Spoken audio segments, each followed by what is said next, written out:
Welcome to the deep dive. Today, we're not really looking at the consoles you know and love, the Nintendos, the PlayStations, the Xboxes, no.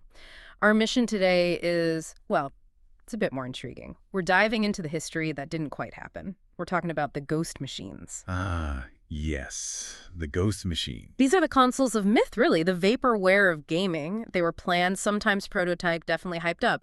But ultimately, they just vanished, lost to, I don't know, boardroom politics, maybe impossible timing, or sometimes just plain bad luck. It's like a glimpse into alternate timelines of gaming. It really is.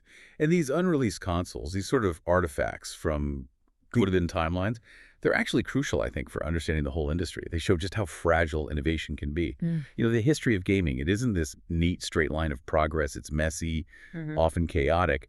And sometimes the biggest winners weren't the ones with the best tech, but maybe the best maneuvering, politically speaking. Okay, let's unpack that.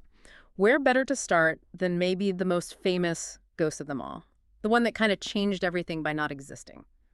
The Nintendo PlayStation. Right, the legendary PlayStation. That's 2 words back then, play, station. It's almost hard to fathom now. But yeah, early 90s, the biggest rivalry in gaming basically grew out of this short, disastrous partnership. Yeah, Nintendo knew SNES cartridges were getting, well, expensive and small storage-wise.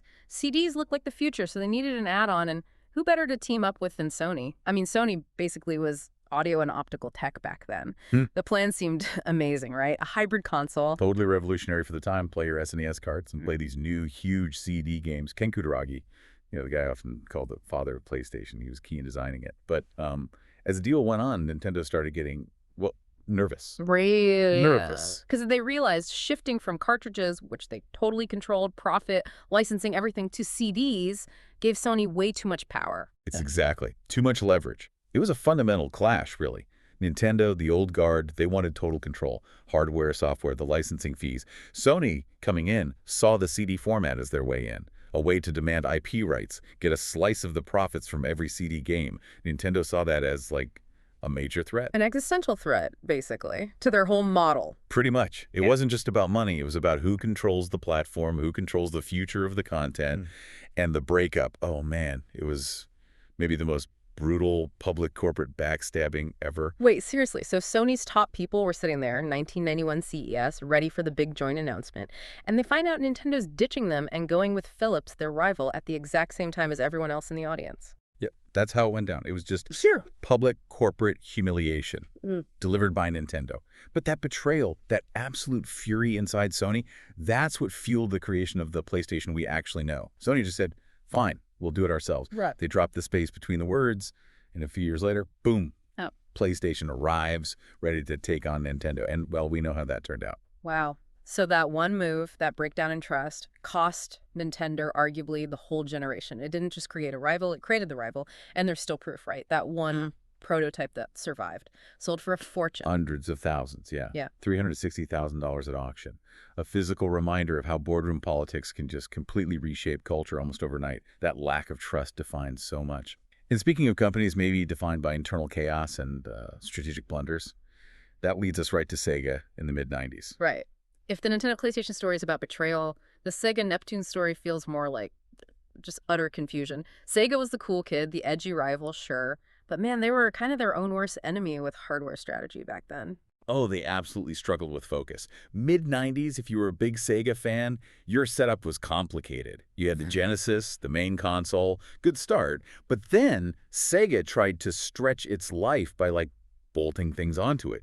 2 different expensive add-ons. Yeah, the Sega CD for CD games, okay, makes sense. But then the 32X, that weird mushroom thing you plugged into the cartridge slot to make it kind of sort of 32-bit, it led to that infamous Tower of Power. You needed the Genesis, maybe the Sega CD attached, then the 32X perched on top, often with its own power brick. It was a mess. Physically clunky, super expensive if you bought it all, and just try explaining that to your average parent shopping for a console. So yeah, players were confused, developers were tearing their hair out trying to support maybe 3 different Sega configurations, retailers, they had no clue what to stock. So amidst this chaos, Sega's engineers actually came up with the Sega Neptune, which sounds like a really smart idea, actually. It was genuinely clever. Yeah. Just combine the Genesis and the 32X tech into one single box. Sleeker, simpler, cheaper. It was the consolidation they badly needed. Okay, so why didn't it happen? Sounds like the perfect fix. Timing. It's always timing, isn't it? By the time the Neptune was basically ready to go, ready for mass production, Sega's next big thing, the Sega Saturn, was already looming large internally, and they were planning to rush its launch. So the question became, why launch a cleaned-up version of yesterday's tech when you're about to drop the replacement for the whole platform anyway? Exactly. They just couldn't justify making it. The Neptune got killed before it ever saw a store shelf. It's a perfect example of a failure in product road mapping. They were moving too fast, spreading resources thin across Genesis, CD, 32X, and Saturn, and they just couldn't hit pause long enough to fix the confusion they'd already made. The Neptune was the solution to a problem they shouldn't have created. So strategic unity matters as much as the tech itself, okay? And speaking of tech and timing, let's talk Atari and their attempt at a comeback with the Atari Panther, the time traveler's console. Yeah, we're back in the early 90s again. Post-2600 glory days, post-7800 trying to hang on. Atari was desperate, really, to get back in the game. The Panther was meant to be their big leap forward, ahead of Nintendo and Sega, a powerful 32-bit machine, but focused specifically on mastering 2D graphics. Right. It was designed to be a 2D beast, multiple processors, all geared towards super advanced 2D stuff, sprites, scaling, rotation, the things that made arcade games look amazing then. They were betting on being the absolute kings of 2D. But the ground shifted under them, like incredibly fast, while Atari was still locking down the Panther's design. The whole industry, kind of pushed by companies like Silicon Graphics and cheaper processing power, suddenly pivoted hard towards true 3D gaming. Polygons.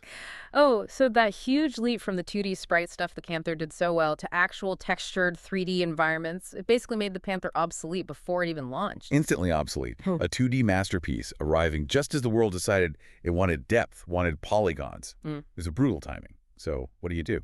Sticking with the Panther would have been suicide. They scrapped it. And rushed out its successor instead, the Jaguar. Yep, the 64-bit Atari Jaguar. That was supposed to be the 3D answer.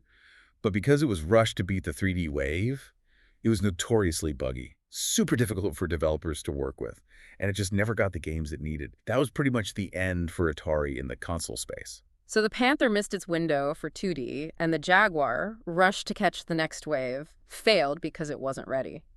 Wow. Sometimes being a little late is worse than being wrong, huh? Technology evolution just completely demolished the roadmap there. Absolutely. Okay, let's jump forward a bit to a ghost machine that still kind of haunts the internet forums, fueled by this intense fan hope, the rumored Dreamcast 2. Ah, yes. This one's a bit different. Its failure, or rather the original Dreamcast failure, wasn't so much about internal chaos or a tech shift. It was more about market forces. Brute force, really. Right. The original Dreamcast launched '99, genuinely brilliant machine. Sega had learned lessons. It felt years ahead. It had those cool VMU memory cards with screens and, crucially, a built-in modem online play out of the box, way ahead of its time. Totally. But even with that innovation, even with a really passionate fan base, it just couldn't stand up to the absolute tsunami that was the PlayStation 2 launch. Sony had so much momentum, so much market power. By 2001, Sega made the call, pulled out of the console business, end of an era. And that's when the Dreamcast 2 rumors really took hold. Exactly. Yeah. Because the Dreamcast didn't fail because it was bad. It failed because it got crushed. So fans held on to this idea, this hope, that Sega was secretly plotting a comeback. Redemption. And what's interesting is it wasn't pure fantasy, right? Internal documents eventually came out showing Sega was actually exploring follow-ups even as they were exiting. Yeah, concepts for things like maybe a modular console you could upgrade, or a version that could maybe run some PC software. They were still thinking ahead, even at the end. That's why the Dreamcast 2 rumor has such emotional resonance. It represents this sort of great tragedy of modern consoles. What gaming could have been maybe if cool ideas and, heart were enough to beat market share. It's the ghost of a future canceled way too soon. Shows that even a great product isn't always enough. Okay, so let's try and bring these threads together. We've got the Nintendo PlayStation, the Sega Neptune, Atari Panther, Dreamcast 2, these what-if machines, as you called them. They all paint this picture of innovation being incredibly fragile. Absolutely. Think about the ripple effects, the butterfly effect of just those failures. Yeah. If that Nintendo PlayStation deal hadn't imploded over control, maybe Sony would still just be making sound chips for Mario games today instead of dominating console generations. Who knows? Right. Or if the Sega Neptune had launched, unified things back in '94, Maybe Sega would have had the stability, the focus, to make the Saturn launch work better. Maybe they'd still be a console giant. It's possible. And the Panther. If Atari had maybe gotten that out just a bit earlier, perhaps they'd have had one last hurrah in the 2D era before 3D took over, instead of rushing out the Jaguar to its doom. Every single one shows a critical failure point: timing, politics, strategy, foresight. So the big takeaway seems to be success and failure. They often start from the same place, right? Ambition, trying to solve a problem. But in each case, one bad decision, one missed tech shift, one political fight, and it all goes sideways. Progress isn't a straight line at all. Not even close. The story of gaming isn't just written by the winners, by the consoles that shipped. Sometimes the most important lessons, the most fascinating history, is in what we almost got to play. The imagination is still there, in those prototypes, those canceled plans. The beauty of what never quite was. These machines are silent now, maybe in collectors' basements or museums, but their impact is still felt, echoing down through the consoles we play today. So here's something to think about next time you power up your console. Those machines that never fully powered on, they still absolutely shape the future of the devices you use right now. How much of gaming history as we know it, Sony's rise, Sega's exit, the relentless push for 3D, how much of that was actually defined by the ghosts, by the things that failed to launch? Yeah. That's a question worth pondering.